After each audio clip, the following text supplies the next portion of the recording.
Écoutez, moi je suis très content d'être là, très content de l'initiative de Johan et je vais vous raconter la petite histoire des Odoritz. C'est une saga qui dure depuis pas mal de temps. Je vais vous la raconter sous mon angle à moi, c'est-à-dire que je suis directeur salarié, je suis spectateur de cette histoire, acteur, mais je n'ai pas été l'acteur principal. Donc je vais vous raconter l'histoire pour laquelle je travaille aujourd'hui et qui est une histoire qui vaut le détour, c'est une histoire corse. Et comme toute histoire corse, elle n'est pas simple, mais c'est une belle histoire. Aujourd'hui, les Odoritz sont un fleuron de l'industrie corse, on le dit en toute modestie, mais c'est une vérité. Mais il faut imaginer, savoir d'où on est parti, connaître un petit peu ce qui s'est passé avant pour savoir comment, pour mieux apprécier ce que c'est aujourd'hui. Alors les Odoritz, c'est une richesse naturelle corse qui émerge, c'est une eau ferrugineuse, gazeuse, qui émerge à Oritz. Oritz, c'est une vallée, c'est pas le nom d'un village, qui est à 20 km de Foleli et qui est à 1 heure au sud de Bastia. Donc c'est une source qui a été reconnue depuis l'Antiquité, depuis les Romains et l'Antiquité. C'est une source qui a été exploitée depuis 1856, reconnue d'utilité publique sous Napoléon III en 1866.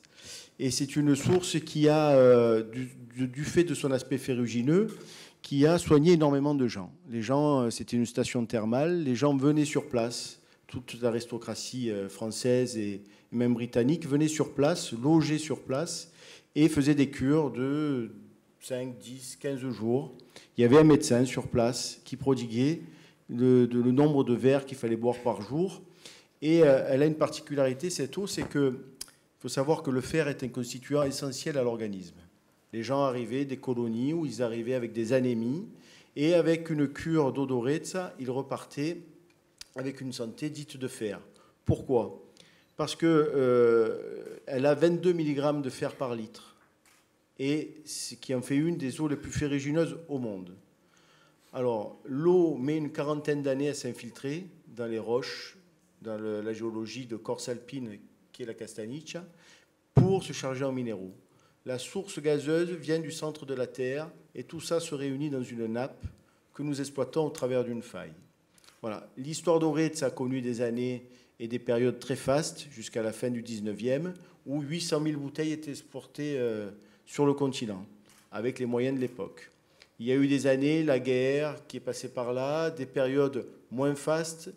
Entre les deux guerres, l'eau a perdu ses valeurs un petit peu thérapeutique et c'est devenu une eau de table. Et ensuite, la guerre est passée par là. Et de concession en concession, l'eau qui appartient à la région Corse, au département, mais maintenant à la région Corse, a toujours été exploitée sous plusieurs concessions. De concession en concession, on est arrivé aux années 90. Et à ce moment-là, la source a été laissée à l'abandon. Quand je vous dis abandon, c'est qu'il faut imaginer des bâtiments avec des arbres qui poussent dans les bâtiments, un endroit complètement lugubre. Moi, j'ai un souvenir avec mon épouse. Moi, je ne suis pas originaire d'Oritz, on est originaire du Niolo, qui sont les montagnes au-dessus de Corté. Et donc, un jour, on est allé se balader en 95, au moment de l'abandon.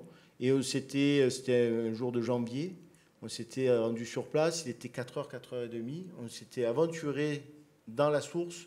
L'endroit était tellement lugubre qu'on n'était même pas arrivé à la fontaine, on était reparti parce il y avait eu quelques bruits un peu bizarres. Et l'endroit était tellement lugubre qu'on était reparti sans goûter l'eau.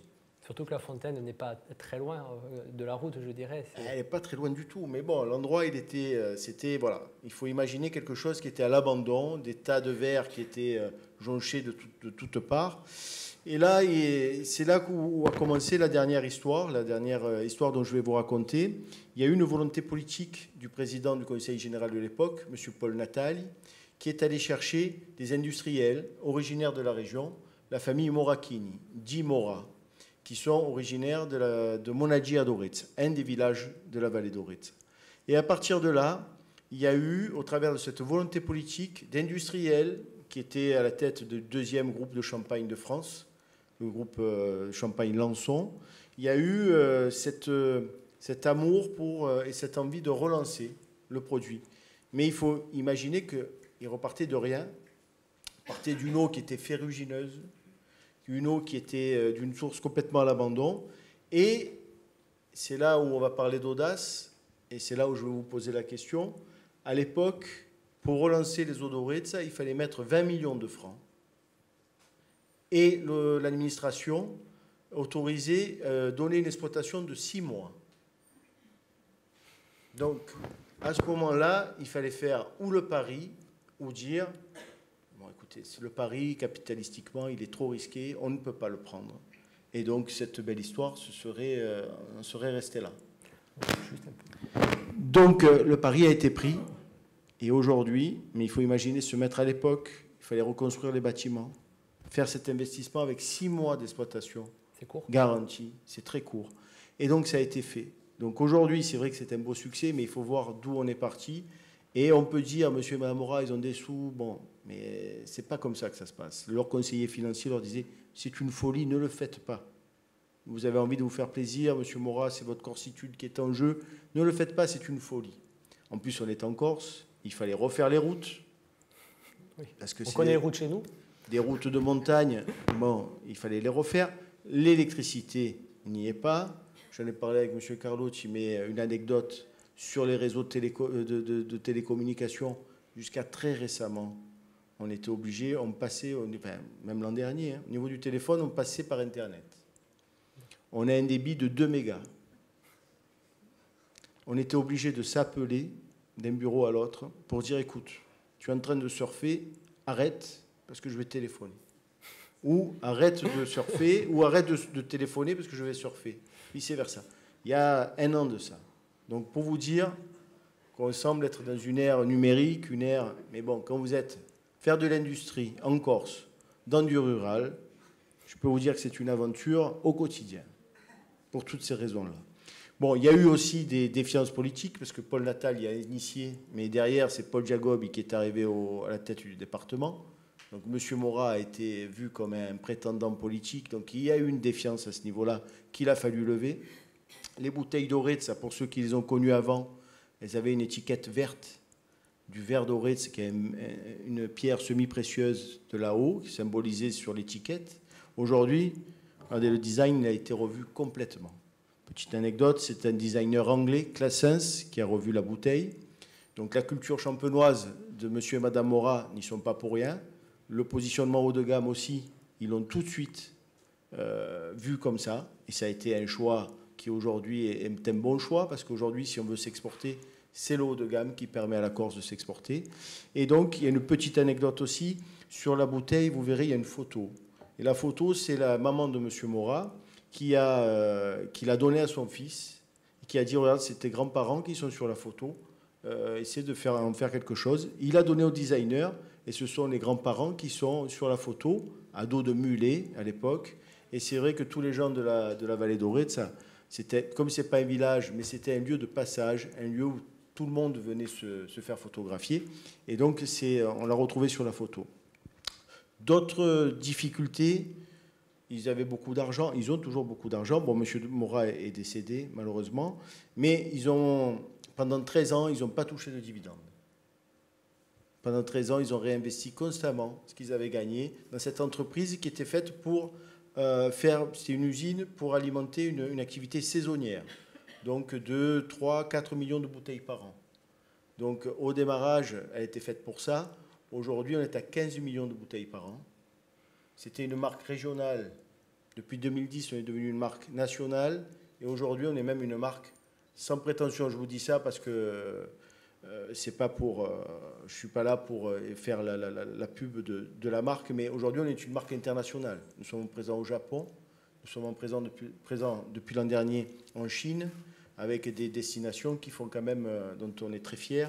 Taïwan, Macao, Hong Kong, Singapour. Voilà, donc c'est une petite eau qui peut voir loin. C'est difficile. On avait 5 employés en 2000, on est 30 salariés aujourd'hui. Donc dans du rural en Corse. Peut, quand même,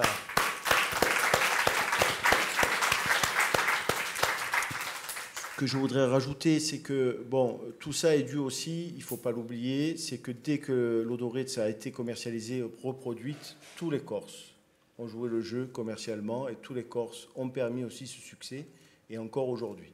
Donc aujourd'hui, on a quand même cette base solide pour pouvoir voir loin.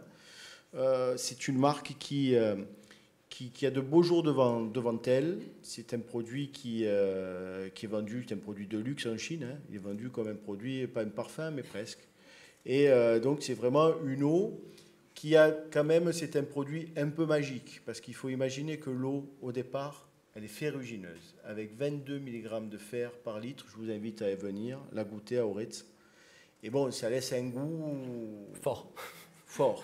Donc après, imaginez que aujourd'hui, on a obligation d'enlever son fer et le manganèse qui sont présents naturellement dans l'eau. C'est la réglementation qui nous l'oblige. On a fait reconnaître sa minéralité par l'Académie de médecine au moment de la relance de l'exploitation. Et bon, cette eau, elle a ses vertus thérapeutiques, mais au goût, elle n'est pas très bonne. Donc en enlevant le fer et le manganèse, vous avez l'eau d'aujourd'hui, qui est gustativement très bonne. Il faut imaginer qu'on l'a déclinée en mettant une goutte d'arôme et sur 4 parfums, cédra, pamplemousse, menthe, clémentine, mûre.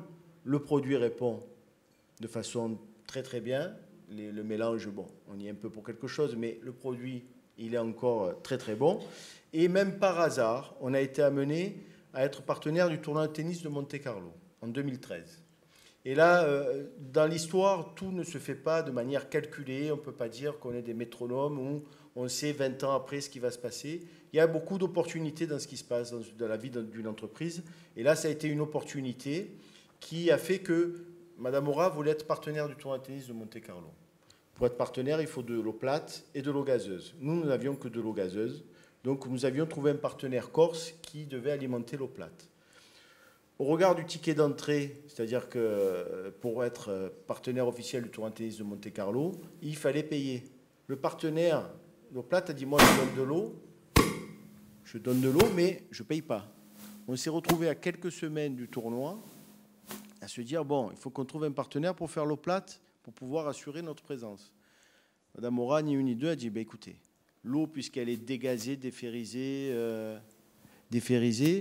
et que je n'ai pas de partenaire, écoutez, on va remettre l'eau, pas mettre le gaz, et on va faire nous-mêmes de l'eau plate. » Donc aujourd'hui, il existe de l'eau plate, mais destinée simplement à nos partenariats, ce type de partenariat. Ce qui a quand même du sens, pas pour développer une nouvelle activité, mais qui a du sens, c'est que ça nous a permis d'être présents à Monte-Carlo, et cette présence, retransmise dans 80 pays au niveau international, nous a permis d'ouvrir les portes vers l'export. Donc voilà, tout ça est lié, tout ça est fait d'un chemin qui n'est pas toujours bien balisé, mais d'opportunités. C'est un travail de tous les jours, c'est un combat en Corse de tous les jours, parce qu'on affronte les intempéries, on affronte beaucoup de choses, on a le soutien des clients et c'est important. Mais ce que je veux vous faire, au travers de l'exemple d'aujourd'hui, de l'audace qui a été prise, ce que moi, qui me semble important de vous communiquer, c'est que si Oretz a réussi malgré toutes ces difficultés, je souhaite faire passer le message que je voudrais que ça soit un exemple. Parce qu'en Corse, les choses semblent impossibles, semblent inéluctables. On n'a pas un tissu économique très, très développé. Mais je voudrais combattre cette idée parce qu'on a de la force vive, on a des gens compétents, on a des richesses naturelles. Et le message que je voudrais faire passer, c'est que rien n'est impossible. Rien en Corse, ailleurs aussi, mais en Corse en particulier, parce qu'on est quand même exempt de pas mal de choses, rien n'est impossible. On a beaucoup de choses à faire valoir. Avec du travail, de la compétence, beaucoup de choses, on peut étonner et montrer aussi à d'autres et nous prouver à nous-mêmes qu'on sait faire des choses. Voilà le message que je voulais vous faire passer aujourd'hui.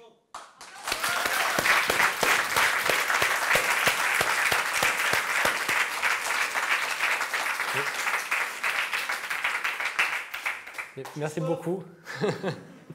Tout à l'heure, il n'y aura pas de souci. Mais merci beaucoup, Monsieur Rossi, de cet exemple.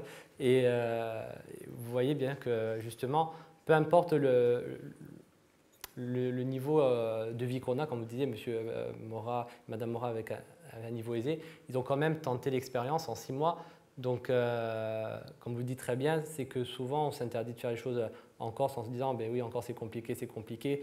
Même nous, quand on a lancé la journée de l'audace, on nous a dit ça va être compliqué, Johan, et on y est. Donc, à n'importe quel moment, il suffit d'oser faire les choses et comme vous dites, rien n'est impossible.